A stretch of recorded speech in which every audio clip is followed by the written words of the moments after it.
Time to watch one of my favourite programmes, but should I watch it on the tablet or should I watch it on television? Well, now I have the choice. Smart device technology continues to evolve, and one of the more recent developments is the ability to wirelessly stream content from your tablet or smartphone to a smart television. But if you don't have a smart television, you can get a device like this. It's a Netgear PTV3000, which is a wireless display adapter. It plugs into the mains for power and into your television via a HDMI cable. That sorts out the receiver. The transmitter is obviously your smart device, and this must support something called Miracast. If it does, then you can do this with, for example, a Nexus 7 2013 tablet. Go to Settings and then choose the Display option. At the bottom of this screen is something called Cast Screen. Press that, and then in this next screen, press the three dots at the top right hand corner of the screen and check the Enable Wireless Display option. If the wireless display adapter is on, the tablet should pick it up. Press on a device and connect the two together. This process is very much like pairing two Bluetooth devices together, and once you've succeeded, the content on a tablet is transmitted directly to your television. Now, this isn't the same as Google's Chromecast, where only certain applications are compatible. This is a direct mirror of your Android device on your television. When the two devices are connected, you can swipe down on your notification tray to quickly disconnect the Android device and the wireless adapter. But now the connection has been established, it's very easy to reconnect the two again by swiping down from the top right of a tablet to bring up the quick options and selecting the Cast Screen option. And that's all you need to do to get your content onto a television. Whatever you do on your Android device, the wireless adapter will show it on your television, and that includes rotating from portrait to landscape mode. Now, a couple of important and positive points to note at this moment are that this does not impact on the Wi-Fi capability of your Android device. It doesn't lose internet connection. And not only is the visual content streamed to your television, sound is too, and it syncs perfectly.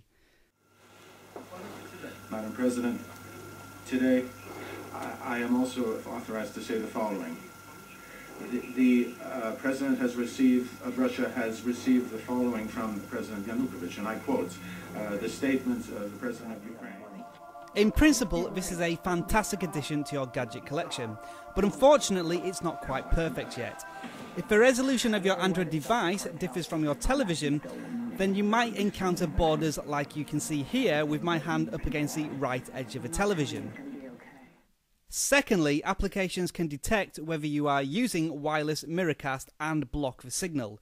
For example, you can't use the Sky Go application to transmit Sky from your Android device to your television, so you need to make sure the apps you use don't block Miracast. Finally, there is a slight delay of maybe a third of a second between the Android device and what's actually being displayed on screen. This doesn't affect sound, as that is delayed too, but it does mean that playing games is impossible.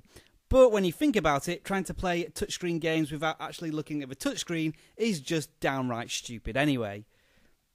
However, for those of you looking to use emulators and other interactive applications, this isn't really the solution. Wireless adapters are designed to work with passive entertainment, which basically means watching stuff on your big television.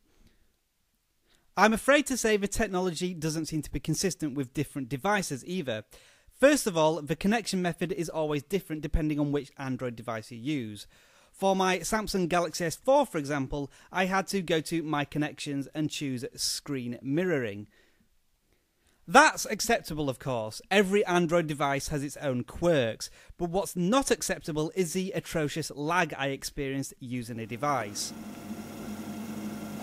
But I'm having to pin so that it doesn't stretch out of my face and look twisted when she's got it on. I'm sure May and Patrick's going to be looking for that.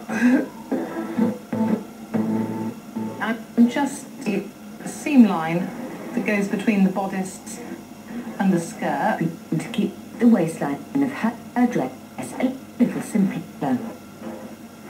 Oh my, I have just made a massive... You wouldn't want to watch that for long, and when I tried to use YouTube, it just flat out refused to work. Even when using the BBC News application, you can see the terrible delay. So, in short, we all want wireless connections and the ability to watch stuff on big screens, but at around £50, a Netgear PTV3000 is a gamble due to its patchy performance. Give it a year though, and I think this technology will be perfected and readily available. If you have any questions about this device or things you'd like me to test, let me know and I'll give it a try.